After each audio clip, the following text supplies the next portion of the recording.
All right, so this is super exciting. We've got the new GT lineup to talk about. And and Alan, in a second, I want to get in with you about some of the changes that were made and how that's working for players. We had the opportunity to get fit. We can even talk about our experience a little bit. But JJ, I want to start with you because we're a couple weeks into tour validation so far. So what have you been seeing so far from the players out on tour putting these in their hands? Excitement. That was kind of a big thing is we utilize our R&D department having access to tour players to get feedback. So this has been a project that's been going for 6 years of different iterations. So as players are testing different prototypes and seeing it, it's just exciting seeing them be able to use that final product, and they're seeing ball speed increases, they're seeing incredible spin consistency across the face, and they're seeing performance on the golf course. And I would imagine it's iterative, building that relationship with players and then them seeing come to life some of the stuff that they've been asking for. Yeah, as Alan goes through some of the technology, I think some of their big requests of how does it look and feel like a Titleist, and then put all that technology under the hood. And that's a real challenge for R&D, but it was challenges they nailed in every aspect on this GT driver. Got it. So Alan, let's dig into it. Tell us a little bit about the lineup. Sure. I know we've got the 3 models here, and just kind of what had gone into, as we evolve from the last lineup, of what had gone into it and what your real focus was. Yeah, I think as JJ said, it's been a process of building on more and more experiments that we've been able to do in the search for speed and in the search for consistency. So in the search for speed, we're definitely looking at the way that the face performs, but prior to the head arriving at the ball, we're looking at the speed at which it can arrive through aerodynamic improvements to the shape of the head. So those studies involve really detailed analysis of the shape of the head, predictions of the airflow over the head while it's in the swing, really trying to maximize the amount of head speed you get for the amount of effort put in by the golfer.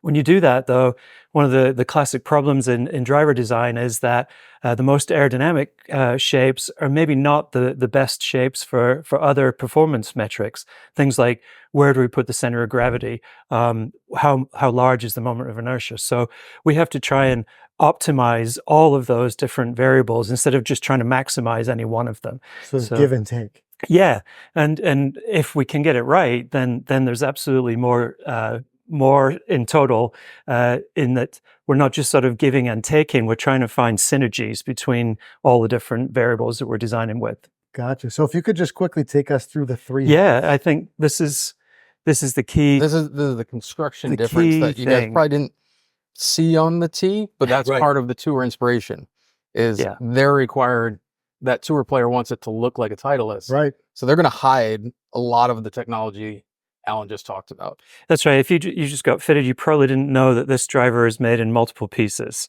and there's more than one material involved. No. And that I'm glad that you didn't notice that, because that means that we achieved the seamless look that the tour players wanted, and we also achieved the sound and feel that you'd expect from a Titleist. So we have the advantage of a very lightweight material. It's very stiff, very durable, but we can blend it into the design of the driver to give us performance advantages without taking away any of the other things that you'd expect from one of our drivers.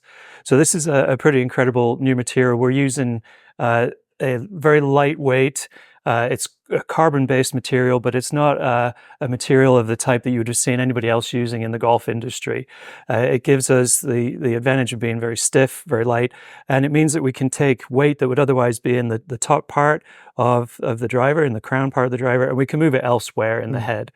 That allows us to blend the challenges that we had about an aerodynamic shape with that challenge of where is the weight inside the head to achieve the center of gravity position that we want. And realistically, the center of gravity determines so much of the playing characteristic of the different heads. So we want to put the center of gravity in a very specific place, maybe different in the 2 model to the 3 model to the 4 model.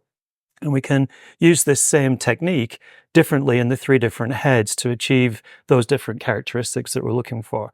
So the overall objective is to add speed to the head, add consistency to the head, and have 3 drivers with 3 different playing characteristics. And it's all really made possible because we've got a more advanced construction than maybe ever seen before. What's fascinating to me is that you have the problems that you need to solve, but solving them through materials. I've always found that interesting, whether it be in the face or other places, how you're utilizing just how materials in general are changing and revolutionizing and then putting them into the club. Yeah, this material in itself has been, the search over multiple years to find a material that would have the benefits that we want in terms of stiffness and strength, but would also have characteristics that are like metal. Hmm. So most of these carbon-based So, materials sound really dead and unappealing when you mold them into their final shape. This one actually sounds like metal. Yeah. And that's a key characteristic in achieving the all-around performance that we're really looking for. Right, because sound is such an important component of feel. Yeah. And like you were saying, you want to be able to push the envelope and make the club better, but you can't change too much because that's where the confidence and people being used to using a club for so long. So it's just yet another constraint when you're designing a new club. It really is. JJ he's very good at giving us the reality of the feedback from the tour players. And, they want performance advantages, but they also don't want you to take away something that's familiar. And that makes it much easier for them to have confidence in transitioning from one generation of product to another. And that's where we see in that tour validation often the success that just comes seemingly right out the gate. Yeah, I think we had one tour player tell us, hey, sometimes you put a driver down and there's a reason to not like it. And then you have to spend all that time. I can't aim it. There's distractions. There's different colors on the crown, or you hit it and it's really loud or metallic sounding or dead sounding. And so we really push R&D to go, down to the face graphics of, hey, we were putting Sharpies on tour players' driver faces to help with alignment.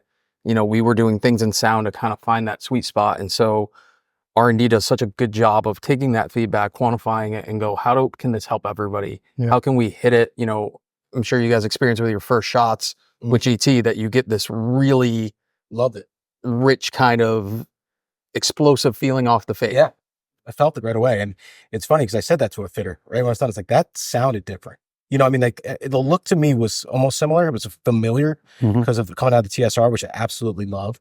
And then hearing that and hitting that and seeing the massive gains, the word you used was excitement.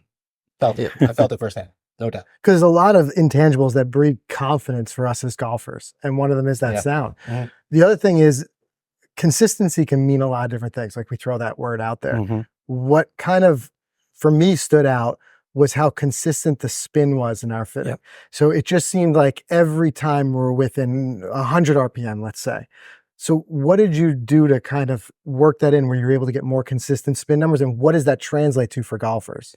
Yeah, those are some of the things that the tour players really fed back that they wanted the most. It's easy to say, give me more ball speed or give me more distance, but it's a much harder problem to deliver consistency.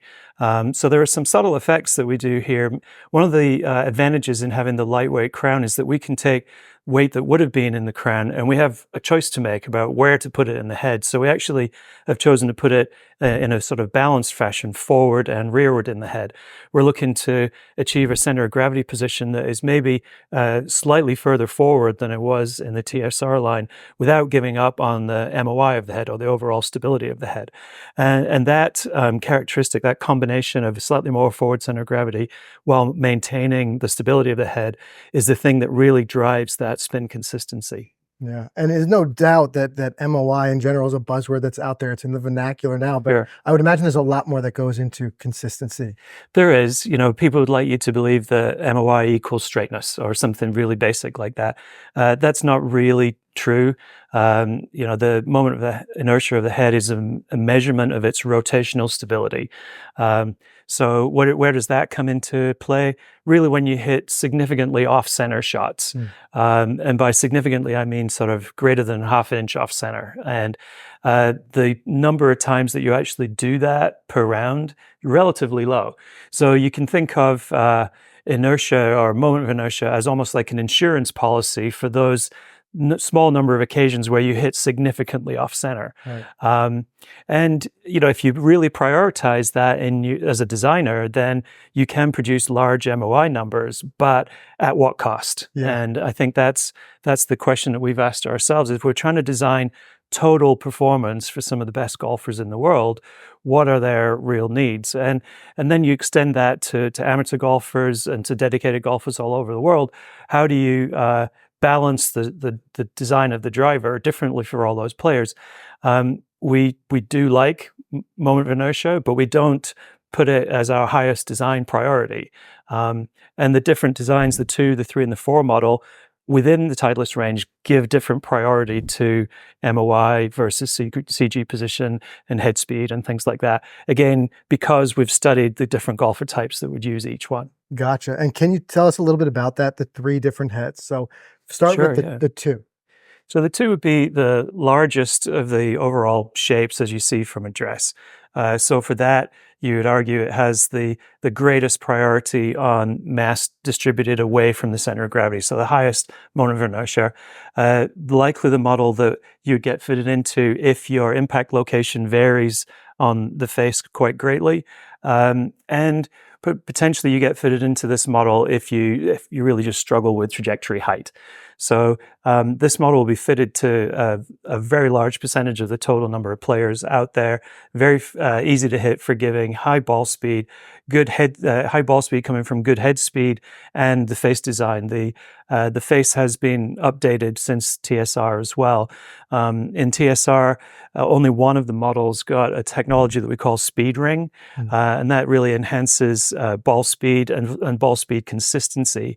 Now all of the models have that, so the 2 model gets a major upgrade in that regard, as well as being arguably the most forgiving of the 3 models. And it's really sort of signposted because the head is the largest as well, so it's kind of easiest to identify. Yeah, and the easy launch is what we're seeing on tour. A player like Justin Thomas is a GT2 user. He was a longtime 3 user and really found easy launch is really helpful for him.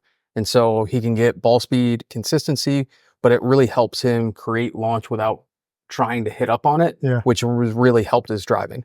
And I'm glad you brought that up, because I think a lot of more casual golfers will watch this and almost think that they can forego the fitting and kind of fit themselves and say, well, this sounds like the 2 is going to be my model because I kind of have a miss, whatever it may be.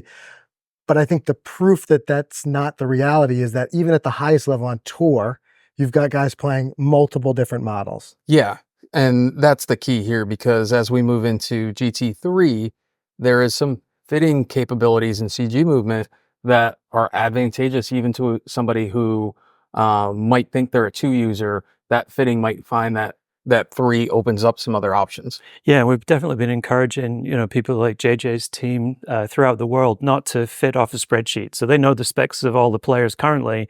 Don't just go and build what seems like the GT version of your current TSR.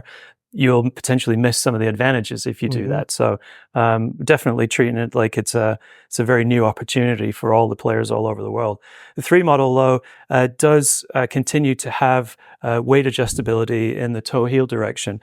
And where in TSR that weight track was positioned around the rear, it's now in a forward location, a little bit consistent with that more forward center of gravity type of bias that we have in these heads versus their predecessors. Still, though, with the same easy to use and easy to understand minor adjustments that you can make to ball flight based on player preference, or maybe based on impact location, and all the things that the fitters look for when they're really dialing in a player's optimized specifications. You get all of that in the 3 model. It's been one of them in TSR, one of the most popular models on the planet at the better player end of the spectrum. So we have to take great care in designing a driver like this. Certainly the shape is a part of that, and the performance of the face, but delivering all of the extra pieces that the tour players were hoping for in terms of that spin consistency, hitting a slightly different launch angle to spin rate kind of window than they've been seeing before. All of that is made possible because of the new technology we put into this 3 model. It's funny. If I were a betting person, I would just bet bottom dollar I was walking out of here with the 2. Right. Because I came in with the TSR 2, but it wasn't the case. That's good. What I saw in the 3, incredible. Yeah. So. And that's what makes it pretty exciting when you go through a fitting. There's an absolutely new discovery available to each individual player for their own individualized performance. The height I was leaving. Yep. It was incredible. Yeah. Yeah, this is always a hard meeting. We always felt TSR3 was the best tour driver ever made. And so our wish list is longer, straighter, better. How do you do it? But it can't change a lot of things. So Stephanie and Alan and Chuck and their teams this is always a challenging one. So when we first started getting this, it was a little bit nervous. Mhm. And when you start seeing players like a Max Homa GT3 seeing 1, 2, 3 miles an hour ball speed gain, and then when you're looking at the TrackMan data and you're going, those last 5 shots were within 100 RPMs of each other. You know, for Max playing in the wind, let's say, and knowing what's going to come out Yeah. is so powerful of not going, if I miss this, it's going to jump to 3,000 spin, and it could really affect that shot a lot, knowing that if I miss this a little bit, I know what that trajectory is going to be. I know that the ball speed's going to be there. So, you know, Max is one that takes advantage of the CG track and puts the weight in T1. He's a cutter, but his misses on the toe side, it really helps stabilize that flight, gives him a lot of confidence on the tee, you know, where a Wyndham Clark, you know, is looking for a little bit more of that spin to launch ratio where he was able to keep launch up, but spin down, and really take advantage of it and then see ball speed gains. Yeah. You can really see as well when you're working with better players just how much information like that breeds confidence. And when they've got confidence, it's just an amplifier in terms of on-course performance. It's been fun to watch their sort of evolution. You know, some of the players got a chance to hit the late stage prototypes several months ago, and their response at that stage let us know that we really had something. And it was that consistency breeding confidence that was really noticeable. And that's even at our level too, not just at the tour level. Because what I've found every time I do a fitting is that my confidence jumps up because I understand it better. Yep. So even in our fitting that we just did, I came in with very low spin on my driver, and I always thought lower the better. It's, you know, it's a driver. Didn't realize what I was leaving on the table. And then being able to make those slight adjustments where we add a little more spin, and then I had a lot more consistency in where that ball was landing, and then taking advantage of the head, which already has a lot of consistency in the spin. It's where kind of just education meets equipment, and confidence is what comes out of that. Yep.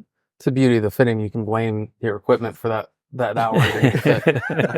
You accept you've got the numbers and you've got nowhere to hide either. That's the problem. But just the one other thing I wanted to hit on again too is just the material, because I think one thing that a lot of us, maybe even as skeptics, think, you know, how much better could the new lineup really be versus the old one? We don't see going on, and this is where I only get to see it when you have it cut open like this and exploded, and we get to kind of understand it better. Is that not being engineers, we have no idea the advancements that are happening in materials over the last 2 years. And then you get to leverage that and put it into the club. Yeah, and it's the material is a very big part of it. But then, you know, you take the material and ask, well, how do you form it into a shape like that? It's a very complicated 3-dimensional shape, and it has to fit the titanium part of the body perfectly. Otherwise, we don't achieve the seamless part of it, or we waste a lot of the weight advantage in adhesives and other things that you need to put the parts together. So there's a whole step up in the level of precision required to create a head like this, in addition to using the material itself in order to deliver that performance consistently one head after another. Absolutely. And that's, I think, the big thing when we were testing prototypes is they don't start with this. They started with the aerodynamic shape, and it required this. So it was, hey, which do we want to give up? Do we want to give a good CG, or do we want good aerodynamics? And so, well, of course, everybody wants everything. So the material was dictated as a requirement to get both together. So they don't start here. They start with, how do I make you a better golfer, which in this case was going to be, if I can give you ball speed, that helps driving. We see that from strokes gain. If I can get you spin consistency and do a little bit more of the mass distribution, that's going to help strokes gained. And so, okay, well, now how do I do that? Because one arm is saying I can do it from aerodynamics, and one is saying I can do it from CG placement. Now they have to go out and find materials that satisfies everything. Yeah, so as a design engineer, you know, that material formed into that shape is essentially a tool in solving the problem that JJ presented us, which is how do you break that usual linkage between center of gravity, moment of inertia, and aerodynamics. Try to find some way out of that trap, if you like. So you're looking at the different levers you can pull, and then along comes a new lever. Essentially, the yeah, new material, which is incredible. And now you've got the 4 here as well. Yeah, and so this is a good moment to bring that in, because in terms of prioritizing low center of gravity, you always want to try and take mass out of the upper part of the head as much as possible, and to give you the opportunity to put it at the other end of the club, low down, and particularly low and more forward is the most direct way of achieving a low center of gravity. And this head's primary purpose is to deliver that benefit, which usually results in low spin for players who tend to, players who tend to need that tend to be higher head speed players, and they tend to be some of the more advanced players. So more of a priority on that in terms of achieving low spin, slightly smaller head shape as well, because some of the preferences are for just smaller shapes. It suits their eye better. But some of it also is that we just had such a focus on moving the mass low to get a lower center of gravity that you don't want a large head shape like this, or it's actually not physically all that easy to do, where you deliver a large head and a very, very low center of gravity that's also relatively far forward. So we think this one has got definite performance advantages over its predecessor, and it has a lot of the same ingredients as the rest of the line. The new crown material is very important. It has the speed ring in the face as well, so it gets that speed consistency boost over its predecessor. And we think that those players who need that low spin benefit will definitely get what they're looking for out the number 4 And model. we got to experience the swappable weights in there. Yeah, that's right. That does give you an additional option there. It's definitely a more significant low center of gravity, forward center of gravity driver with the heavy weight in the forward position. So you can back that off a little bit. And Stephanie, who runs the Metalwoods team, sort of says that if you put the heavy weight in the back, you create a sort of GT 2.5, I think is what she called it. So you get benefits of both worlds there. Yeah. And then when you pair that up, like what we saw with the seemingly unlimited number of shaft options in a good fitting, and at that point, there's immeasurable number of options. Right. Yeah, I mean, when you look at, again, the things that we tend to really focus on in a fitting is, hey, we have 3 models with 3 distinct CG locations.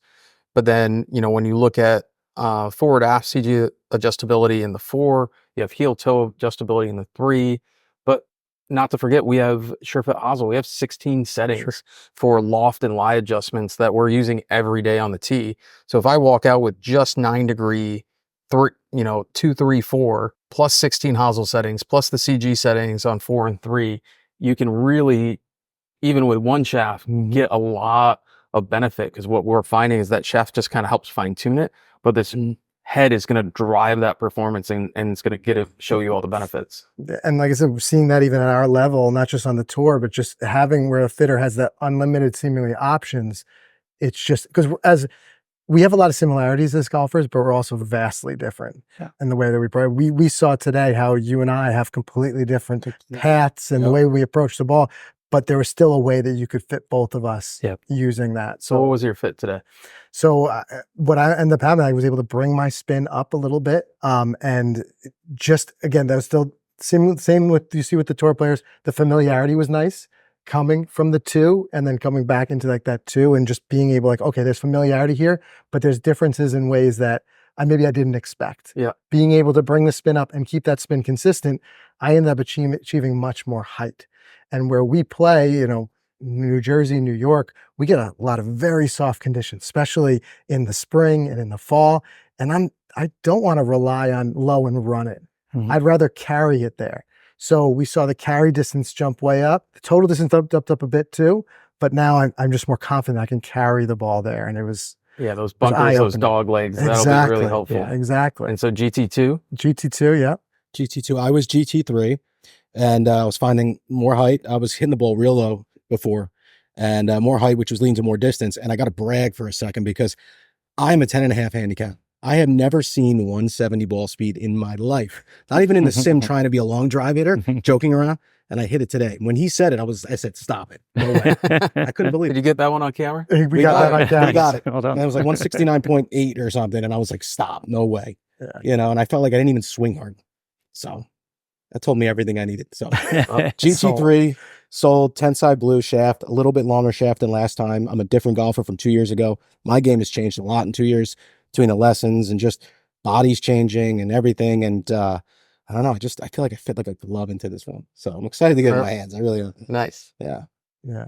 So, I mean, like I said, for us, and I'm sure what you're seeing all the way up to the toilet, a lot to be excited about. So just incredible to get to experience it firsthand. And I appreciate you guys sitting down and taking us through it.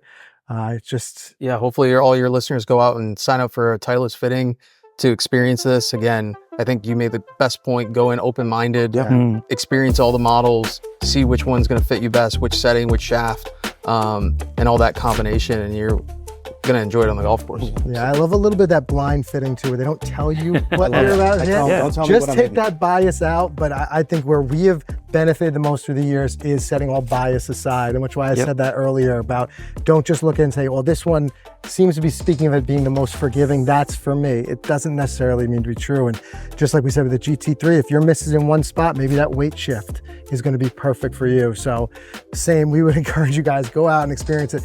From people who've done it firsthand, we've seen the benefit. And thank you guys so much for your time today. We're really excited to get these in our bag and just see what type of games we see on the golf course. Yeah, That's absolutely, next. man. I can't wait. Thanks, guys. Appreciate Sounds it. great. Really do.